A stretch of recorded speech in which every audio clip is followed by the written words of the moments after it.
With majority of the internal work complete, it's now time to shift our focus to the outside. And the potential is epic, but along with that is a ton of work.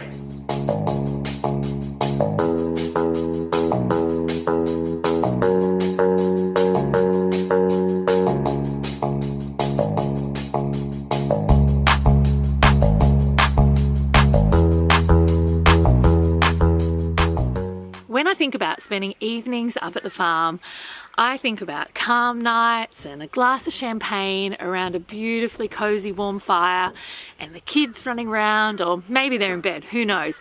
Either way, a fire pit area is absolutely essential. And today I'm going to start to put that whimsical dream into the reality.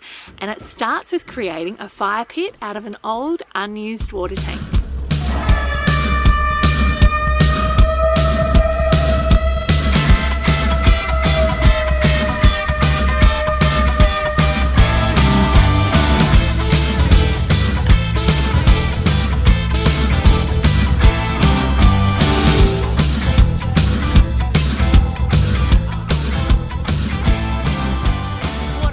The fire pit is exactly what I had in mind. Rustic, recycled, bulletproof, and surrounded by tree stumps that have fallen on the farm. I really wanted to create a space that just completely fit in with the farm feel, and I've absolutely done it here. It's rustic, it's recycled, and it's a pile of fun.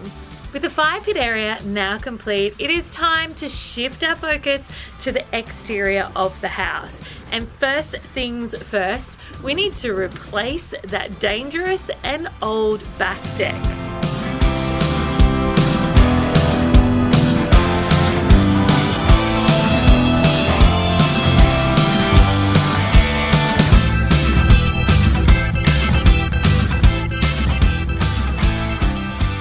The deck is looking just amazing and it's providing beautiful views all the way down the valley. I can't wait to be able to share that with our guests. Now, as you would have seen in previous episodes, the exterior of this house, it needs so much TLC. It is in a serious state of disrepair. Needs a clean, needs a prep, and it needs some fresh paint. And this one, I'm gonna be tackling all by myself. And if I'm really honest, I'm not looking forward to it at all. The team from First Building are hard at work installing all the external architraves before I can begin painting. For this, I've gone with very simple square set profiles, using as much of the timber on site as possible, as well as matching in with the look and feel of a classic country cottage.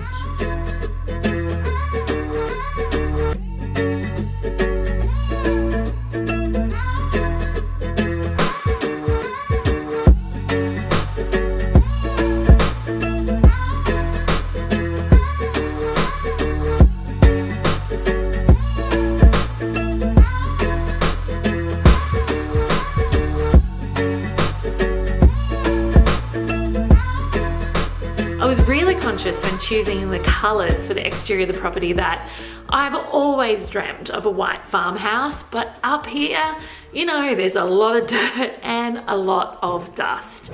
And so I've actually gone with a Taubman's colour called Snowdrift. If you're far enough away, it looks beautiful and pale and crisp, but up close, it's not going to show up as much of the dirts and scuffs. And I've actually, for the roof colour, gone with a colour pulled from the property. Using the Colorsmith technology from Bristol, Hunter region, I was able to select gorgeous river stones, pull the exact colour from them, apply the colour to the roof of this dwelling and the amazing statement front door.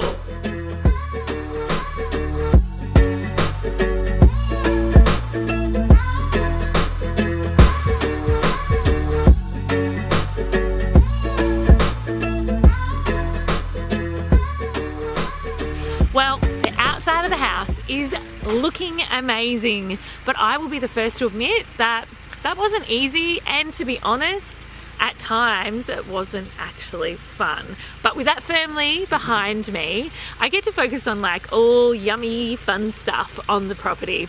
And to start with, I'd like to introduce you to Queen Lexi and Queen G. That's right, we have partnered with Humble Hive Collective, starting with 2 flow hives and hoping to build from there. Between the bees and the 2 donkeys, Daisy and Duke, that you'll meet super soon, I can hardly contain my excitement.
Wow, it's been a long road to this point, but we're sitting here now and we can officially fist pump because we are done.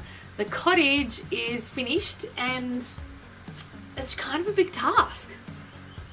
Look, it's a bit surreal, really. It is, hey. Have flashbacks of when we started and all the termite damage. The trees. And it's a bit torturous, really, when you have those flashbacks. Well, but we've got to the end and it's nice. It is nice, hey. It is nice. What's your most of the exterior? Because I actually think that was probably one of the craziest efforts to get the exterior over the line. What's your favourite part? Favourite part? Probably the entry here. It just feels homely, warm. It's not too out there in your face. It just feels like a nice country cottage. We've still got the old weatherboards with some of the new James Hardy plank boards. We've got the old slab. Got the old slab and the old seat that we're sitting on. But yeah, the outside was a bit of a task, especially when we went through all that wet weather as well. Yeah. We had quite a downpour of We had wet the weather. floods. We had the big floods. So what would you say is the most challenging then? You love the porch. What was the most challenging part of the outside of the house? Probably the mud around the house. Mud. Oh, the mud. Oh. And you used to get up onto the deck here and you'd have to like scrape the mud off the deck at the end of the day. So I think you had planned that we could use most of the weatherboards on the outside again and we would just paint over it. Ideally. As we got to the outside and then started to say, oh look, these weatherboards here might just go around here if we take those off. Yeah. They were just that little bit out, like half an inch in the old school terms, and they just didn't fit. And then taking the windows out and trying to patch around the windows It's really from where hard, the old hey? windows were, that didn't work. And then pulling off some of these boards and noticing more termite damage, putting it back on, taking the wasp nest or the wasp wall off. That was interesting. The whole wall was covered in wasp nests. So what I'm hearing from you is that it was all just a crazy ass challenge. Yeah, but I mean, look where we are now. Well, my favourite part by far is the deck. The deck is beautiful with those beautiful big giant sliding doors that Cotton's Glass did for us. opening onto that inside outside sunroom area, like that for me is gorgeous because it's been winter while we've been doing it up, and the sun beats onto the deck and into that sunroom, and that by hands down is my favourite part. And I would have to say the most challenging part would be getting the paint to stick. Well, it's true, right? Because we were renovating and doing all of this all through the winter season. You know, I'd get up when I stayed up here before we had bedrooms and beds, and I'd get up to paint, and I'd have to wait until the house warmed up, and then I'd get 2 coats in or maybe 1 coat in, and then it'd start to get cold, and then if the dew was too heavy that night, the paint would run off. And we had a couple of those, didn't we? Yeah. Paint Remember when dry. we painted the roof, and then the next morning we woke up and it was off, it was gone? Yep. So I think that was my most challenging part. Yep. What would you change? What would I change? Probably knock it down and start again, the whole house. No, not really. What would I change? On the outside. There's not too much to change. I mean, it's all lined and with the new coat of paint, it looks nice. Not even gonna... It looks nice. It does. It looks, even driving along the road coming up here, from what it was, remember that lovely yellowy creamy colour. Yeah, with a maroon. It had maroon in it as roof. well. Wow. So this is over, but it's not over. I don't know, will it be over in our lifetime? Maybe not. Can you just like wave a wand or something? No. If I had a wand that actually, you know what? I don't want to wave a wand. It's been an amazing journey here, and I hope everyone that's watched it has enjoyed it. And I hope that you come and stay so you get to meet Hey and the donkeys, which you'll all get to meet soon. And stay tuned, because this isn't the only structure on this property. There are multiple structures on this property. And I've got my eye on one that's going to be next. Well, there's multiple structures, isn't there? There is multiple. Which one do you want to do? Paper, scissors, rock? Do you want me to go now and find paper, scissors, rock for which? Paper, scissors, rock for who gets to choose what's next. I was going to say for who does it. Go. Paper, scissors, rock. Oh!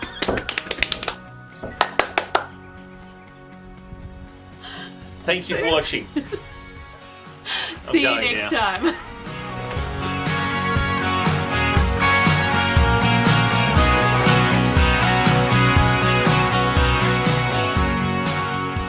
We are officially now open for bookings. To book your weekend away, head over to naomifinlay.com/Waukivory Estate.